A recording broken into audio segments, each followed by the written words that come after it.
यवतमाळ जिल्ह्याच्या वणी शहरासह संपूर्ण तालुक्यात विजेचा खोळंबा सुरू आहे। दिवसातून अनेक वेळा लाईट जाते, रात्री अपरात्री केव्हाही लाईट जाते। गेल्या 2-3 महिन्यापासून संपूर्ण तालुक्यात हा विजेचा लपंडाव सुरू आहे। यात वीज वितरण कंपनीने सुधारणा करावी, अन्यथा आंदोलन करण्यात येईल, असा इशारा कापूस उत्पादक संघाचे संचालक संजय खाडे यांनी दिला।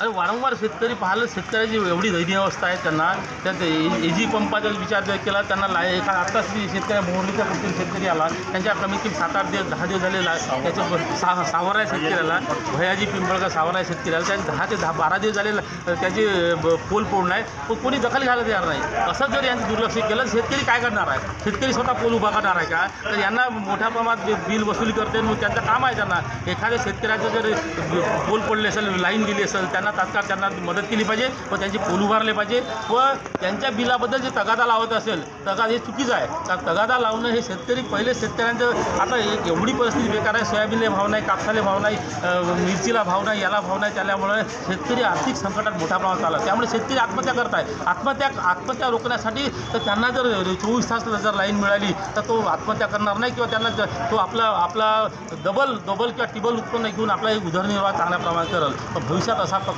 तेवढा घडला नाही पाहिजे व शेतकऱ्यांना यांनी तात्काळ मदत केली पाहिजे। शेतकऱ्याचे पोल पडले तात्काळ उभे केले पाहिजे व शेतकऱ्यावर दुर्लक्ष न करता यांनी हे काम केलं पाहिजे व भविष्यात शेतकऱ्यासाठी 24 तास लाईन दिली पाहिजे, जेणेकरून शेतकरी आपले सर्व 8 तास झोपून आपलं बाकी दिवस काम करून आपलं ते शेतकऱ्याचं शेताचं ओलीत करतील, असं आमची मागणी आहे। ठळक घडामोडींसाठी देशोन्नती न्यूज चॅनलला सबस्क्राईब करा आणि बेल आयकॉन प्रेस करा। मुंबई, पुणे, नागपूर, मराठवाडा असो का विदर्भ, राजकीय, सामाजिक, शैक्षणिक क्षेत्र असो का क्रीडा, सर्वच घडामोडीचे विश्लेषण पाहायला विसरू नका। फक्त देशोन्नती न्यूजवर।